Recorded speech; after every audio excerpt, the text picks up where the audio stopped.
mederai lasi ae mato ingat budi duhai si ibundo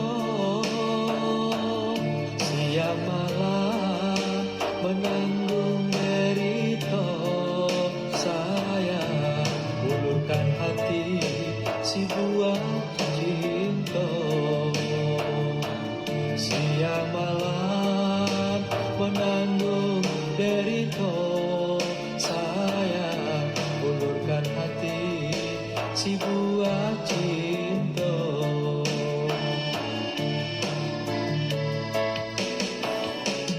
tiada lelah bunda pelihara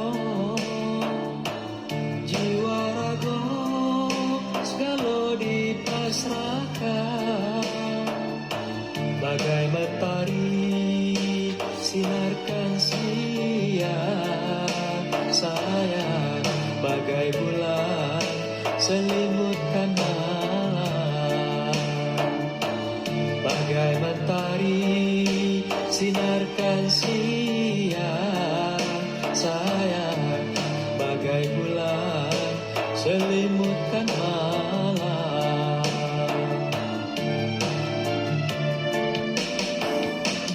teluh di tubuh tidak dihiraukan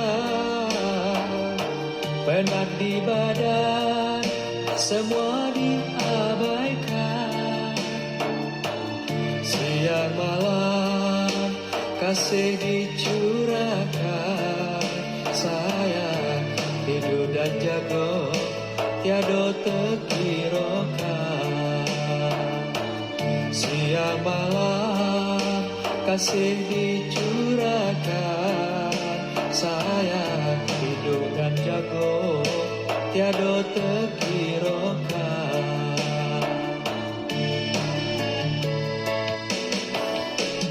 dalam sujud doa dipanjatkan sambil merintih air mata bercucuran harapkan anak jadi kebanggaan saya telah berguna membawa kebaikan harapkan anak jadi kebanggaan saya telah berguna membawa kebaikan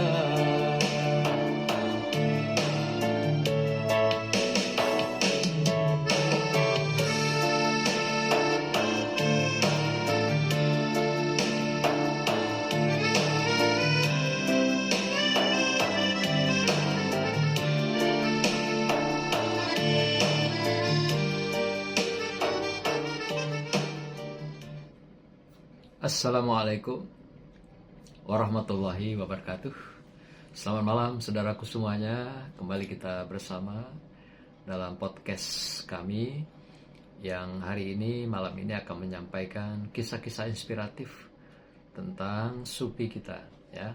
Malam ini saya akan berkisah tentang seorang sufi yang bernama Syekh Abu Bakar As-Shibli atau Syekh Abu Bakar bin As-Shibli. Ini nama beliau yang lengkapnya ya. Terima kasih saya sudah memulai. Salam untuk Icu ya yang sudah bergabung pada malam hari ini. Bang Taufik, terima kasih ya. Taufik Hidayat sudah bergabung. Demikian juga Minion ya. Minion, oh ini nama game ini ya. Minion Jumbo. Demikian juga ada Sofian ya, makasih sudah bergabung. Bismillah sudah juga bergabung ya. Alhamdulillah, barakallah. Ada juga tadi beberapa nama yang sudah masuk duluan tapi belum sempat disapa ya.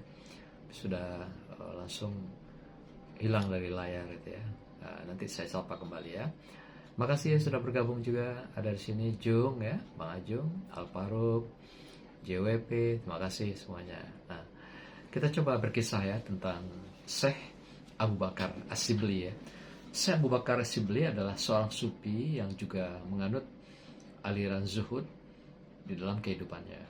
seorang Syekh Abu Bakar, atau dipanggil juga dengan As-Shibli. As-Shibli ini bernama ayahnya sebenarnya, tapi yang populer juga adalah Syekh Abu Bakar. Beliau adalah kelahiran dari sebuah tempat, yaitu di Baghdad, di mana dia juga sebenarnya adalah lahir dari keluarga yang terpandang. Si As-Shibli ini ya, Abu Bakar As-Shibli.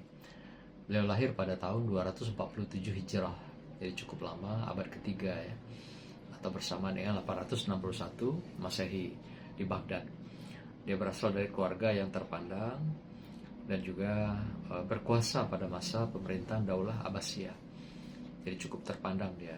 Jadi dia setelah orang tuanya pensiun, dia pun menjadi seorang pejabat juga, birokrat ulung, masuk dalam sistem Abbasiyah. Inilah Abu Bakar As-Shibli ini. Dia juga berada sebagai posisi pejabat tinggi di istana di Baghdad, dan mencapai puncak karirnya pernah menjadi di birokrat ini menjadi gubernur di satu tempat, yaitu di namanya Damawan ya. Damawan itu tempat yang berbatasan dengan Iran ya. Jadi Baghdad itu Irak, nah dia berbatasan dengan Iran. Nah, beliau bekerja sebagai pejabat tinggi, menggantikan orang tuanya yang juga sebelumnya adalah pejabat di lingkungan kerajaan Abbasiyah. Sekian lama beliau menjabat, kemudian beliau meninggalkan jabatan itu. Beliau merasa tidak nyaman dengan jabatan itu, baik pejabat tinggi di pemerintahan, demikian juga dia bekerja sebagai gubernur. Gak kuat dia, malah dia memundurkan diri atau mundur dari jabatan gubernur itu, malah bekerja sebagai penjual belerang ya, yang dipakai untuk kebutuhan-kebutuhan korek api misalnya, ada juga kebutuhan-kebutuhan untuk memasak dan sebagainya. Nah, ini dia ambil pekerjaan, jadi dia mengambil pekerjaan tijaroh, pedagang di pasar, menjual belerang. Dia merasa nyaman dengan pekerjaan ini, berdagang dengan hasil, dengan modal, dengan usaha, dengan keringat dia sendiri. Jadi dia merasakan betul hidup mandiri dengan usaha yang dilakukannya. Jadi dia bekerja jualan belerang itu di pasar sebagai penjual, dan dia pun dengan cara-cara demikian mencoba masuk ke dunia sufi, dan beliau mencoba menghilangkan ego, kesombongan, keangkuhan ketika masa-masa menjadi birokrat atau pejabat di pemerintahan Abbasiyah. Demikian juga ketika dia jadi gubernur. Jadi dia nggak mau hidup dalam keegoan itu, di dalam kesombongan dengan jabatan yang diberikan pada beliau. Sampai dia mundur, sampai dia hanya jualan belerang. Beliau wafat pada tahun 334 dalam usia 87 tahun. Cukup lama ya usianya, dan cukup panjang ya. Jadi beliau punya juga seorang istri dan juga anak di dalam kehidupannya. Jadi artinya beliau walaupun seorang sufi dan zuhud, tapi beliau juga tetap menikmati dunia yang fana ini, walaupun yang sifatnya sementara. Jadi punya istri, punya anak. Artinya dia normal lah ya, zuhudnya normal, aktif ketika dia menekuni kehidupan zuhud itu. Keluarganya pun juga mensupport sebagai seorang sufi yang juga menjadi kekasih Allah yang eksentrik lah gitu ya. Jadi walaupun dia tidak menjadi pejabat tinggi, menjadi gubernur, tapi dia menjadi pedagang belerang yang kecil-kecilan, tapi dia merasa nyaman, nikmat dari hasil usaha, banting tulang, jualan itu, dan dia betul-betul merasa tidak membutuhkan jabatan materi yang banyak, tapi dia hanya butuh kebutuhan dia sehari-hari untuk keluarganya cukup. Nah, itulah yang diinginkannya dalam kehidupannya. Nah, inilah zuhud yang kita kenal dengan seorang yang bernama Abu Bakar As-Shibli ya. Kemudian beliau juga belajar kesufian itu tidak tiba-tiba. Ada guru-gurunya juga. Ada beberapa orang guru yang dia ikuti dan juga mendalami, yaitu dengan aliran sufi, dan zuhudnya itu adalah dalam bentuk zuhud yang aktif ya. Dan beliau berguru dengan seorang yang terkenal, yaitu Junaid al-Baghdadi. Itu seorang ulama besar, sufi juga, yang ada di Baghdad. Inilah guru beliau yang utama, yang pertama, yang memang mengajarkan beliau dan membuat beliau merasa nyaman, tentram, meninggalkan jabatan megah dan materi yang segalanya itu. Jadi beliau betul-betul ketika ketemu guru ini, dia betul-betul merasa ada sebuah rasa kerinduan dengan Tuhan, dengan Allah. Dan beliau betul-betul mabuk dengan kehidupan spiritual. Jadi istilahnya dia sudah sampai puncak syukur dalam kehidupan itu. Kalau dalam sufi itu orang sampai pada puncak syukur ini dia akan mabuk spiritual. Tiada hari, tiada waktu yang dia abaikan tanpa hidup dalam kehidupan spiritual. Inilah yang dijalani oleh kehidupannya oleh seorang Abu Bakar As-Sibli ini. Kemudian dari pelan-pelan dia sudah meninggalkan jabatan kebesarannya, dan dia tidak mau hidup dalam kekosongan batin, kekosongan jiwa dengan jabatan-jabatan itu. Dia merasa terperangkap dalam penjara emas dengan jabatan yang dia pegang itu. Karena bagaimanapun dia tidak bisa menghindari. Ada hal-hal yang sifatnya mencederai rakyatnya, menzalimi orang-orang yang dipimpinnya, dan sedikit banyak terjadi kecurangan dalam kepemimpinan. Inilah yang dikhawatirkan oleh seorang Abu Bakar As-Sibli ini, dan dia berlari meninggalkan jabatan itu, sehingga dia mendatangi gurunya Junaid al-Baghdadi. Lalu gurunya berkata, kalau kamu memang ingin belajar tentang sufi kepada aku, baik, aku akan terima. Tapi ada syarat, kata Junaid, sang guru ini. Engkau harus mau mengeluarkan semua mutiara hidupmu. Jadi semua mutiara yang kau miliki, yaitu tadi jabatan, materi, dan berbagai kekayaan yang ada pada dirinya saat itu.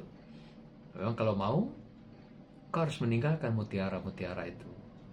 Dan kau harus menceburkan mutiara itu kembali ke laut. Jangan dibawa dalam kehidupanmu.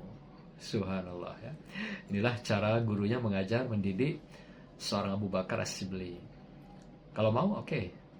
Nah, sanggup nggak meninggalkan semua mutiara yang kau punya, yang sudah kau peroleh selama ini dengan segala cara, mungkin ada dengan subhat, dengan keharaman, dan tidak semuanya belum tentu dalam kehalalan.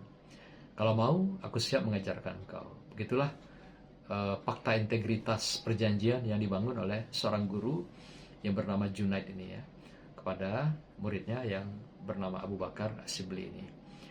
Nah, Abu Bakar tidak ragu, karena dia juga memang sudah berniat meninggalkan kemegahan itu, jabatan-jabatan dengan materi yang glamor itu ya, kehidupan serba glamor. Dia tidak mau. Maka dia menyatakan siap. Segala mutiara yang dia punya akan dia ceburkan ke dalam laut. Artinya dia memutuskan hubungan dengan materi-materi yang dia peroleh dari jabatan sebagai petinggi di kerajaan Abbasiyah, dan juga sebagai gubernur di satu tempat yang berbatasan dengan Iran ya.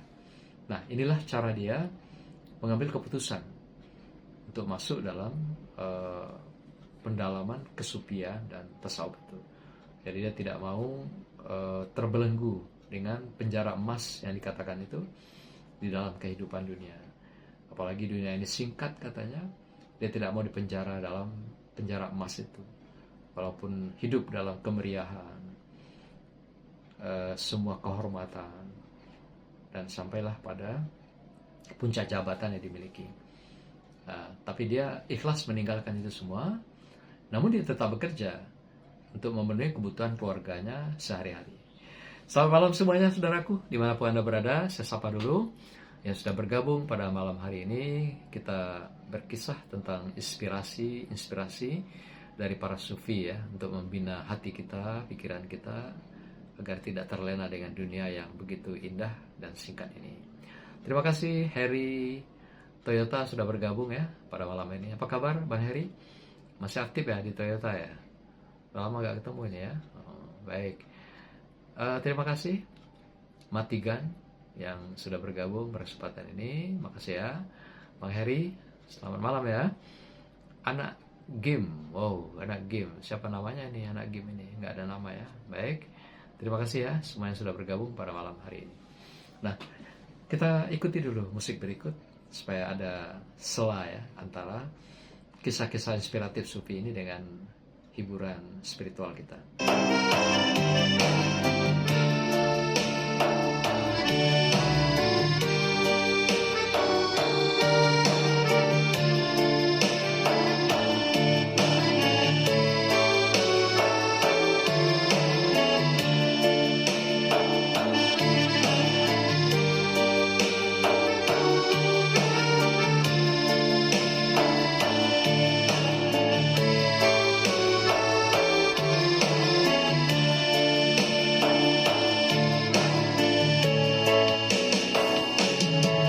Berderai lasi ae mato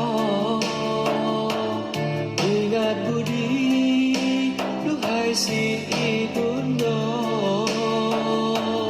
siang malam menanggung derito saya ulurkan hati si buah cinta siang malam menanggung derito saya ulurkan hati si buah cinta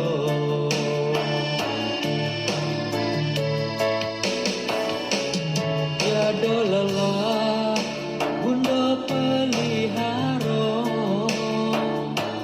jiwa raga segala dipasrahkan bagai mentari sinarkan siang saya bagai bulan selimutkan malam bagai mentari sinarkan siang saya bagai bulan selimutkan malam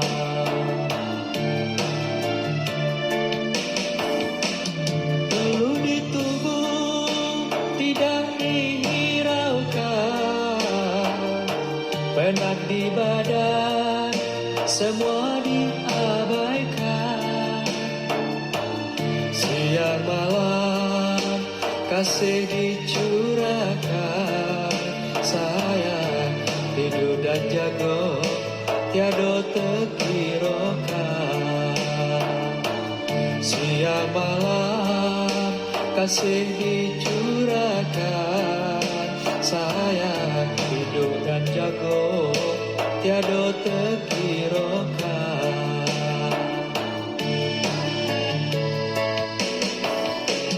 kalau sujud doa dipanjatkan sambil merintih air mata bercucuran harapkan anak jadi kebanggaan saya telah berguna membawa kebaikan harapkan anak jadi kebanggaan saya telah berguna membawa kebaikan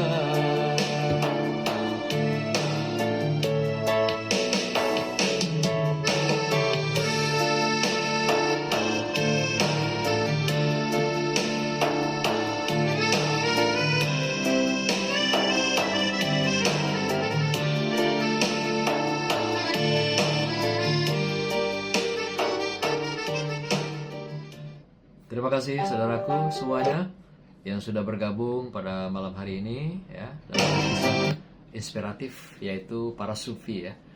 Malam ini kita berbicara tentang Abu Bakar As-Sibli ya. Seorang yang punya kekuatan kesufian yang tinggi dan zuhud yang sangat tinggi dan berbagai karomah yang dimiliki dalam dunia kesufiannya ya. Kita lihat nanti karomahnya apa ya. Saudaraku, saya sapa dulu. Ada di sini Bang Fikri, makasih ya sudah bergabung. Bang Redi, Bang Fikri, Waalaikumsalam. Apa kabar? Buya Fikri ya, apa kabar? Mudah-mudahan sehat ya. Sehat selama bulan suci Ramadan ya, barakallah. Saya juga sehat walafiat. Mbak Fatia Turrahman. Oh, apa kabar? Fatia, semoga sehat ya, semuanya dalam keadaan sehat. Katrunada, woi apa kabar? Apa kabar nih Tante? Ya, sehat ya? Di Sarolangun ya? Mana nih live ya? Udah kelihatan malam ya? Biasanya masak terus, masak gulai terjun ya, keahlian dan kehebatannya ya. Kapan-kapan ngundang lah ya, jangan masak terus gitu kan, kapan-kapan diundang lah gulai terjun dan gulai jengkolnya itu ya. Bang Redi, terima kasih ya. Bang Fikri masih bergabung ya, makasih. Waalaikumsalam ya. Buya Fikri, Fatia juga ya. Oh, woi, apa ini? Sudah bergabung ya. Oh, ya, makasih. Makasih ya. Bunda Katrunada yang sudah bergabung pada kesempatan ini ya. Sehat-sehat ya, selamat Idul Fitri ya. Sebentar lagi sudah bikin bolu ya, jodah. Kalau Sarolangun jodah ya. Dan lemang tapai. Biasanya begitu ya. Selamat ya. Baik saudaraku, kita lanjut kisah Sufi yang bernama Abu Bakar Shibli. Beliau adalah seorang yang berguru dengan Imam Al-Junaid di Baghdadi atau Baghdad ya. Imam Al-Junaid Al-Baghdadi ini nama gelar yang diberikan kepada gurunya ini, seorang ahli Sufi ya, juga ahli fikih dan juga tafsir. Nah, beliau belajar hukum Islam itu fikih dari ulama-ulama besar, di antaranya Al-Junaid tadi ya, Al-Junaid Al-Baghdadi itu guru utamanya. Jadi makanya si Abu Bakar As-Shibli ini sangat menguasai ilmu fikih, dan utamanya fikih-fikih yang dikembangkan oleh mazhab Maliki. Ini kan kebanyakan di Baghdad, Mesir juga ini Maliki ya. Di samping juga Imam Hambali. Di samping beliau menguasai ilmu sastra Arab yang tinggi, sehingga dia banyak sekali menulis berbagai ungkapan-ungkapan sufi yang sangat indah dan puitis dan filosofis, yang menjadi pendorong bagi jamaahnya, teman-temannya juga dalam kehidupan. Jadi dia bikin dalam bentuk puisi-puisi, syair-syair yang berupa pesan-pesan spiritual yang mengingatkan para saudaranya, tentu dari turunan dari Al-Quran ya, dan hadis yang dia kembangkan menjadi pesan-pesan spiritual itu. Dia cukup belajar di Baghdad ini cukup lama ya, selalu belajar didamping oleh gurunya itu, yaitu selain fikih, sastra juga dia mendalami tentang kesufian itu, yaitu mujahadah, latihan spiritual yang berat selama puluhan tahun, barulah dia matang ya. Jadi tidak serta-merta harian, bulanan gitu ya, tidak, tapi puluhan tahun dia belajar dengan Junaid Al-Baghdadi itu, sehingga matanglah ilmu kesufiannya dan ilmu zuhudnya itu. Dan kitab-kitab karya yang dia tinggalkan sebenarnya tidak ada yang khusus sendiri ya, tapi dia tulis berdasarkan bersama-sama dengan murid-muridnya, yang dikutip dari berbagai kitab-kitab. Di antaranya kitab tasawuf yang terkenal itu Tazkiratul Aulia, kitab-kitab kisah-kisah kesadaran kembalinya para aulia, dan Hilyatun Aulia, yaitu cara kehidupan daripada aulia.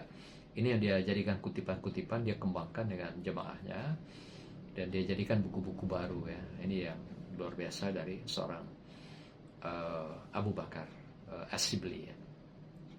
Beliau dalam keseharian ketika sudah menjadi seorang sufi yang besar, selalu berzikir siang malam ya. Dan zikir dia sangat sederhana, tidak banyak dan tidak macam-macam, yaitu dia dengan Ismul Zat saja zikirnya. Ismul Zat, apa zikirnya Ismul Zat itu ya, hanya Allah, Allah, Allah, Allah, Allah. Jadi zikir dia itu setiap helaan napas adalah Allah. Begitu cara kesupian dia, kezuhudan dia. Jadi setiap narik Allah, Allah, narik, lepas, Allah, Allah. Jadi begitulah cara dia berzikir setiap hari, setiap malam. Dan tidak ada bilangan berapa banyak dia menghitung zikir itu. Tapi yang jelas setiap tarikan napas dia itu berada dalam tarikan napas Allah. Dan beliau selalu sholat malam, qiyamul lail, melakukan sholat malam itu hingga ratusan rakaat, tidak terhitung. Nah, jadi beliau kalau ngantuk ketika malam, dia malu betul dengan Allah. Apa dia lakukan itu? Dia hancurkan garam dalam sebuah piring, lalu air garam itu dia gosok ke matanya gitu. Nah, ini boleh juga untuk resep ya saudaraku. Bagi yang mau begadang malam, bekerja malam-malam, ternyata air garam itu bisa menghilangkan kantuk kita gitu. Nah, coba aja nanti ya. Ini ilmu dari Abu Bakar Shibli. Kan kadang-kadang ada yang istilahnya apa, ngopi ya. Ngopi semalaman supaya tidak ngantuk. Nah, tapi Abu Bakar Shibli dia punya resep air garam. Dia ambil garam, dia celup ke piring, dihancurkan, nah itu digosok ke matanya. Sehingga ngantuknya hilang. Sehingga malam itu dia terus beribadah mulai dari Isya sampai subuh. Begitulah sholatnya, begitulah zikirnya, dia menjaga setiap malamnya dan menjaga matanya tidak ngantuk.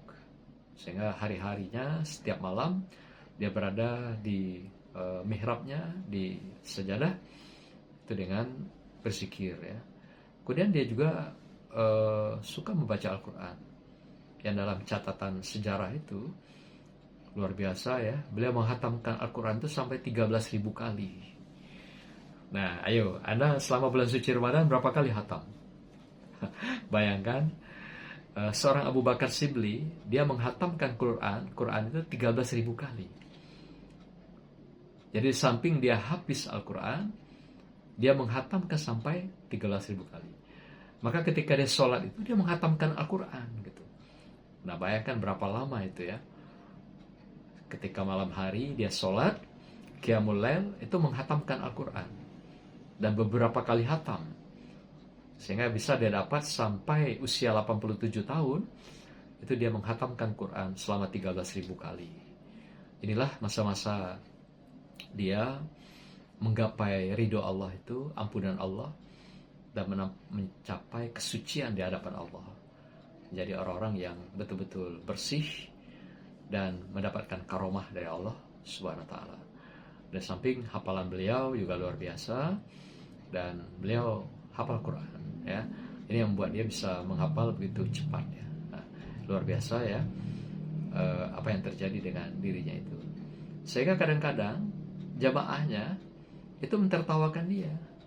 Abu Bakar, kok ente menjadikan air garam itu taruh di mata?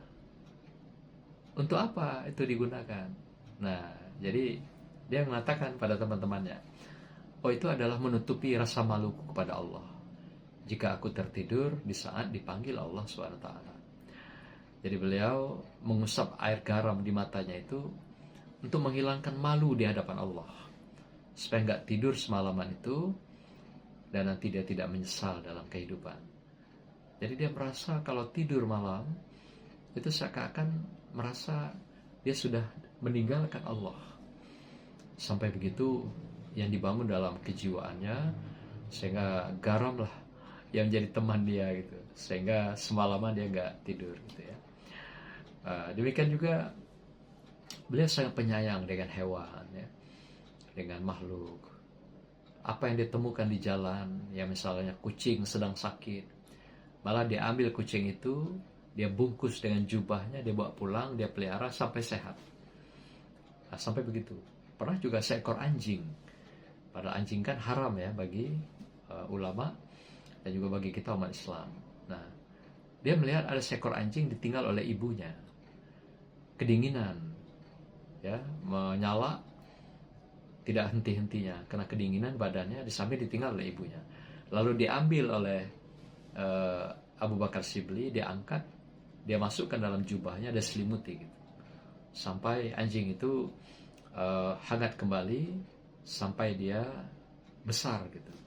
Dan setelah besar diserahkan pada orang yang ingin memelihara anjing tersebut. Sampai begitu luar biasa kepeduliannya dengan makhluk-makhluk di luar ya. Demikian juga beliau dikenal seorang yang sangat dekat dengan makhluk ikan. Maka itu beliau juga dikenal adalah sufi yang sangat bersahabat dengan ikan. Ini luar biasanya, dan beliau punya karomah yang luar biasa dengan ikan-ikan ini. Dimana ketika dia ke sungai, ikan itu malah muncul sekian banyak, sekian ribu mendekati dia gitu. Ketika dia akan ke sungai, di sungai Baghdad itu.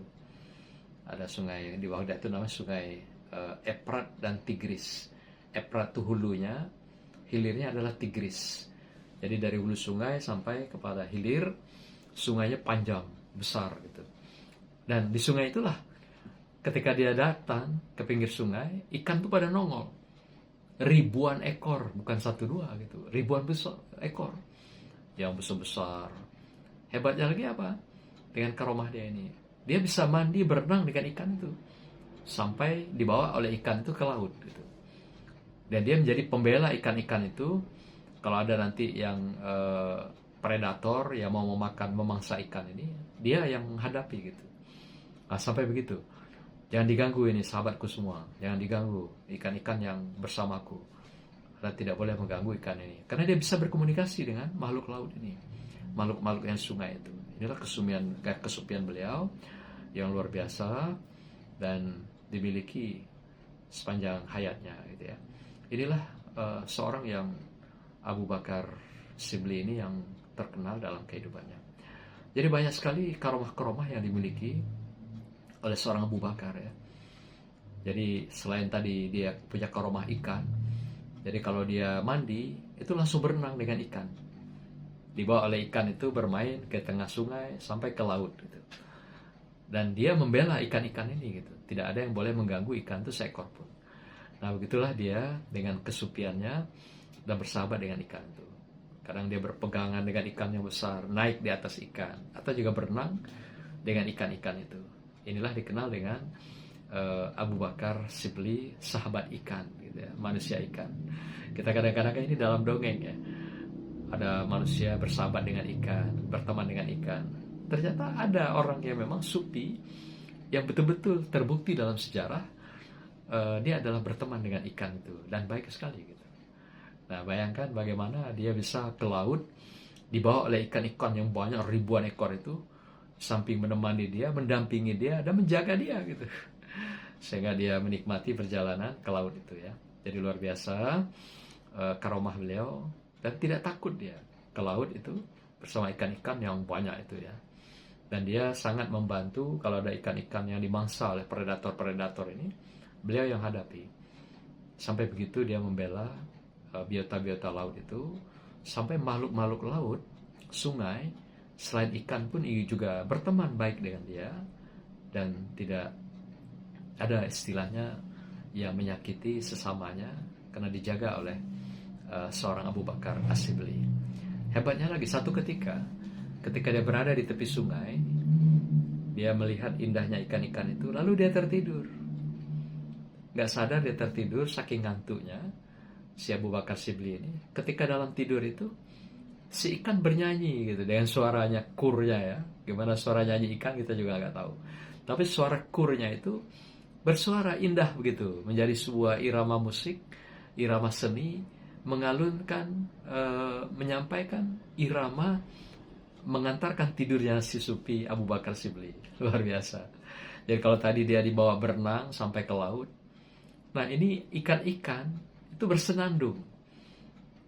Kalau ada sejarah mengatakan ikan itu bukan bersenandung, berzikir sebenarnya. Seperti juga zikirnya si Abu Bakar ini. Karena Abu Bakar kan dalam setiap tarikan napasnya selalu berzikir dengan kata-kata Allah itu. Allah. Lepaskan lagi Allah. Jadi setiap tarikan napas dia adalah Allah, Allah, Allah. Berapa banyak jumlahnya? Ratusan ribu sehari semalam dia lakukan. Samping dia juga menghatamkan Al-Quran itu dalam sholatnya. Jadi kita tidak bisa bayangkan berapa kali sehari dia hatamkan Quran itu. Kalau sepanjang hayatnya sampai 13.000 kali. Luar biasa ya. Kita sebulan aja, bulan Ramadan belum tentu bisa hatamkan Al-Quran. Tapi dia 13.000 kali dalam fase 87 tahun. Atau 87 tahun ini Berarti diperkirakan ya minimal setidaknya dia menghatamkan Quran 200 kali dalam 1 bulan gitu. Setidaknya itu 200 kali. Bayangkan, kita sekali aja susah ya Bapak Ibu ya. Apalagi mau sampai ratusan kali ya, subhanallah ya. Saya sapa dulu saudaraku semuanya pada malam ini yang sudah bergabung dengan podcast kami berkisah tentang para sufi.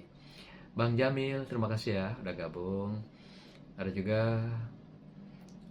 siapa ini?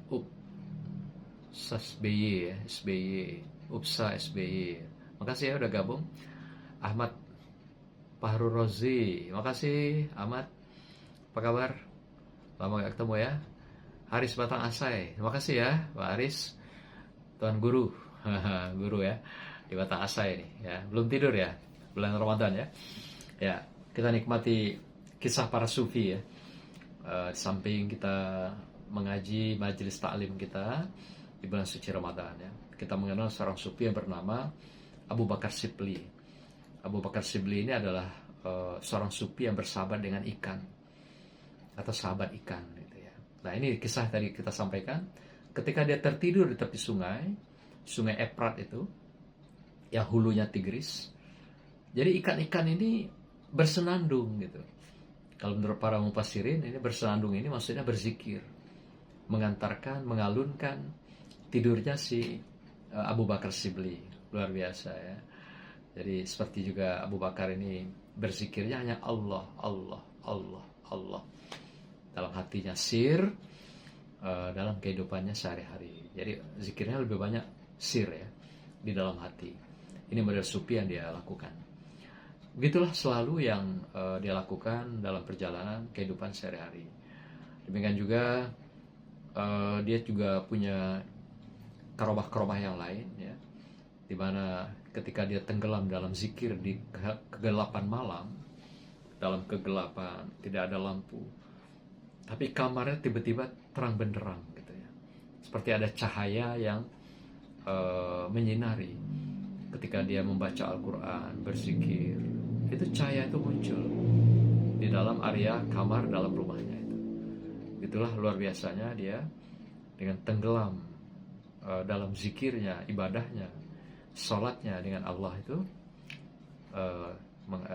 karena Allah itu, maka dia pun diberi cahaya yang luar biasa, terang benderang di dalam dia melaksanakan zikirnya itu. Inilah luar biasa yang dialami dalam kehidupan seorang Abu Bakar As-Shibli. Ada beberapa karomah lain yang juga dikisahkan oleh para sahabat ketika ada orang yang mau minta pertolongan, padahal itu baru ada di hati niatnya gitu. Pertolongan apa yang dibutuhkan dengan seorang Abu Bakar Shibli. Itu kontak batinnya langsung getaran itu. Dan hebatnya lagi ketika kontak batin itu muncul, si Abu Bakar Shibli langsung bisa menjumpai orang itu walaupun tempatnya jauh. Jadi istilah di sini karomah ini, dia bisa melipat jalan gitu. Dia bisa mengenali getaran hati setiap orang yang membutuhkan perlindungan dia, butuh bantuan dia. Itu langsung vibranya, getarannya langsung ke hati dia. Dan hebatnya dia bisa langsung tiba-tiba nongol di tempat orang yang minta tolong itu.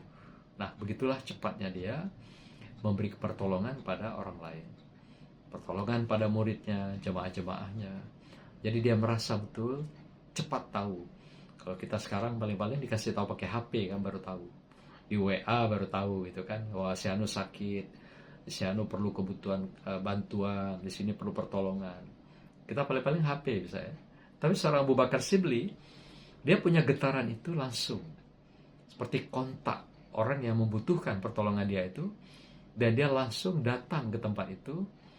Dengan karomahnya tentu kita tidak tahu apakah terbang dengan angin atau langsung dibawa oleh Allah. Inilah karomah dia yang luar biasa.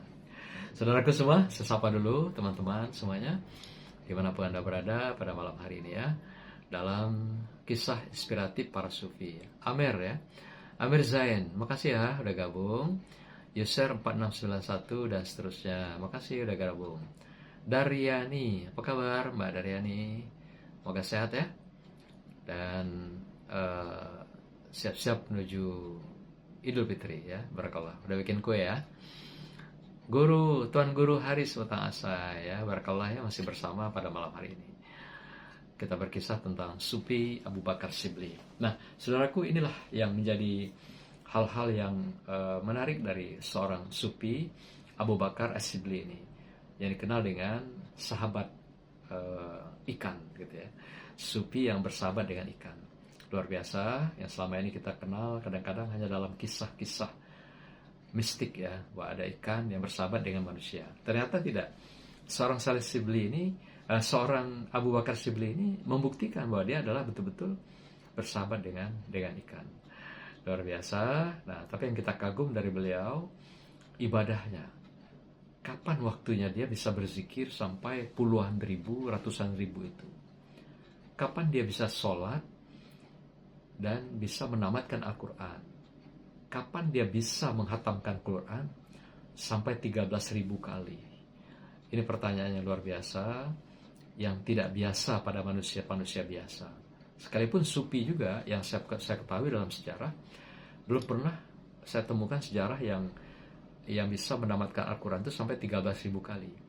Tapi ada yang pernah menamatkan 1.900 kali, ada ya, seorang pemuda yang ada juga di Baghdad juga, dia pemuda yang dikenal dengan Al-Ghulam. Ghulam itu pemuda, panggilan untuk dia. Nah, Al-Ghulam ini adalah pemuda Sufi yang dimana pernah menghatamkan Quran itu sampai 1.900 kali. Dia pemuda, gagah, energik, tapi dia bisa menjadi seorang Sufi yang zuhud. 1.900 kali. Nah, ini 13.000 kali. Luar biasa kan? Di luar nalar kita ya. Inilah karomah seorang Sufi ya.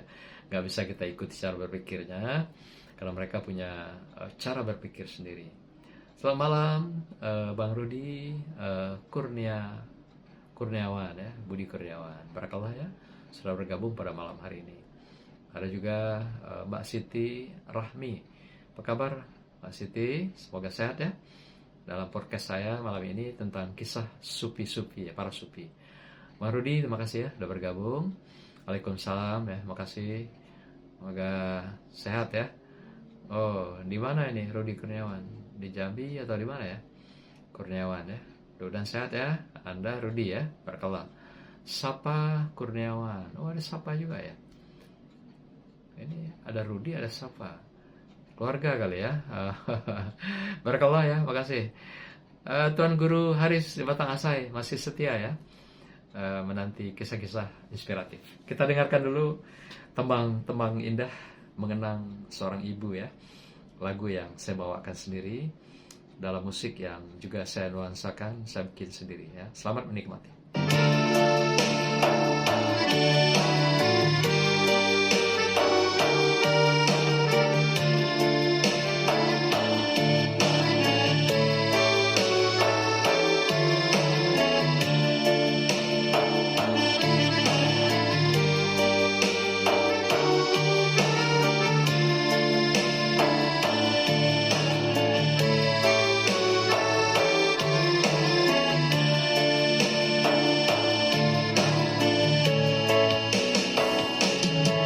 Berderai si ae mato, ingat budi duhai si ibundo. Siang malam menanggung derita saya, ulurkan hati si buah cinta. Siang malam menanggung derita saya, ulurkan hati si buah cinta.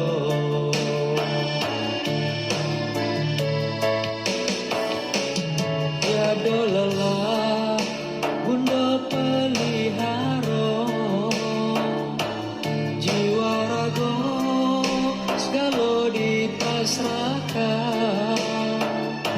Bagai mentari sinarkan siang saya, bagai bulan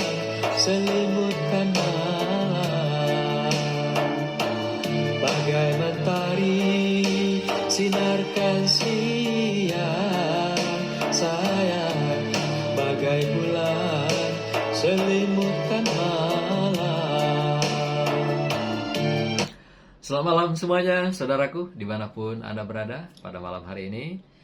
Bisa membersamai kita semua ya, di hari-hari penghujung Ramadan ya. Semoga semuanya sehat, berkah, dan mendapatkan la'allakum tattaqun ya. Barakallah ya.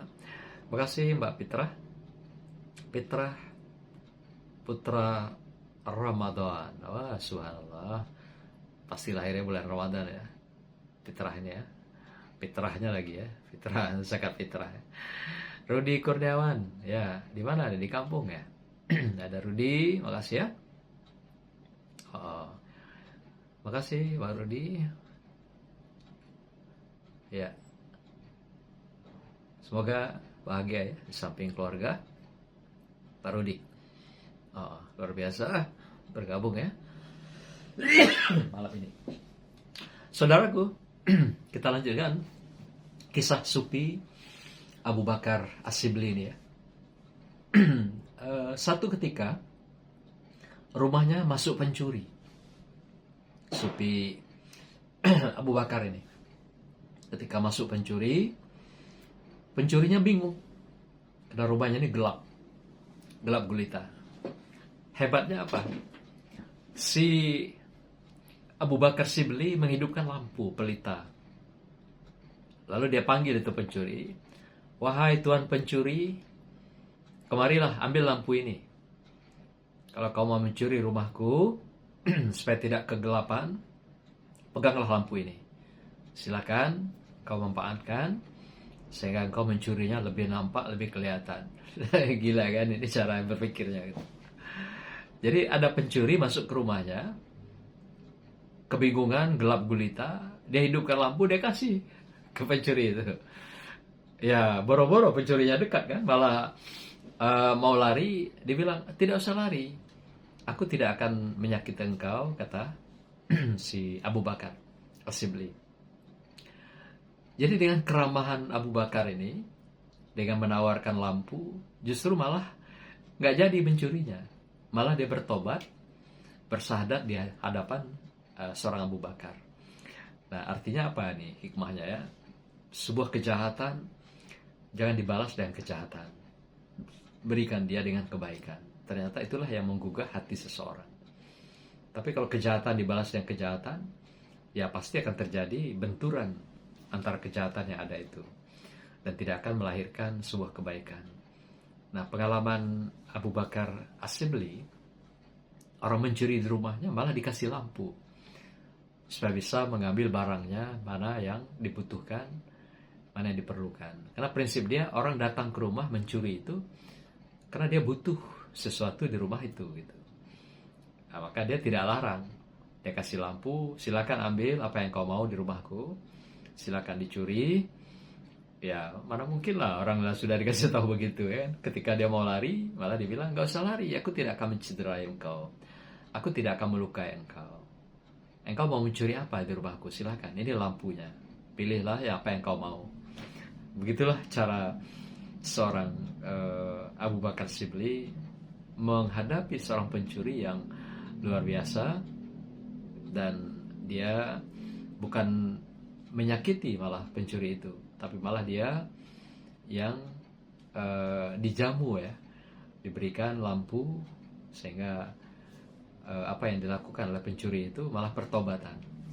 Ini yang terkesan dalam sebuah karomah beliau ya. Satu ketika dokter bingung. Saat diperiksa sang dokter, dia berkata, apa sakit engkau ini? Kata dokter ya, kepada si Abu Bakar ini. Dia bilang, sakit aku sering mengabaikan perintah Tuhan. Apa obatnya Pak Dokter? Ya, bukan malah dokter mau ngobatin gitu ya. Malah ketawa, bingung dokter ini gitu kan. Masa seorang supi besar dengan seperti dia, rupanya dia nyindir dokter itu yang begitu hebat, yang begitu baik, begitu dermawan, tapi lupa dengan Tuhannya. Jadi dia coba memberikan pendekatan spiritual dengan dokter ini dengan berkata, dia datang itu adalah menyampaikan dia sakit. Sakitnya apa? Yaitu lupa dengan Tuhan. Apa obatnya dokter? Ya ketawa lah dokternya kan. Tapi secara gak langsung dia nembak dokter itu. Dokter ini yang sudah mengabaikan ilahiyah ketuhanan dalam hidupnya. Dengan profesinya, dengan pekerjaannya siang, pagi, malam. Melupakan dia dengan Tuhan. Nah, sehingga disindir oleh sang Abu Bakar ini. Dokter itu sebegitunya ya mencari materi di dunia ini katanya kan. Kok sampai lalai, lupa semua waktu. Dan semuanya berada dalam cengkraman materi dunia. Ya, luar biasa. Saudaraku, itulah bagian-bagian penting yang kami ungkap dari seorang sufi yang bernama Abu Bakar As-Shibli dalam kesempatan ini. Semoga semuanya akan memberikan inspirasi pada kita dan menjadi majelis yang diridhoi Allah SWT di bulan suci Ramadan yang kita cintai, kita banggakan ini. Selamat semuanya, semoga kembali dalam keadaan fitrah menuju Idul Fitri yang akan datang ya. Tinggal berapa hari. Barakallah.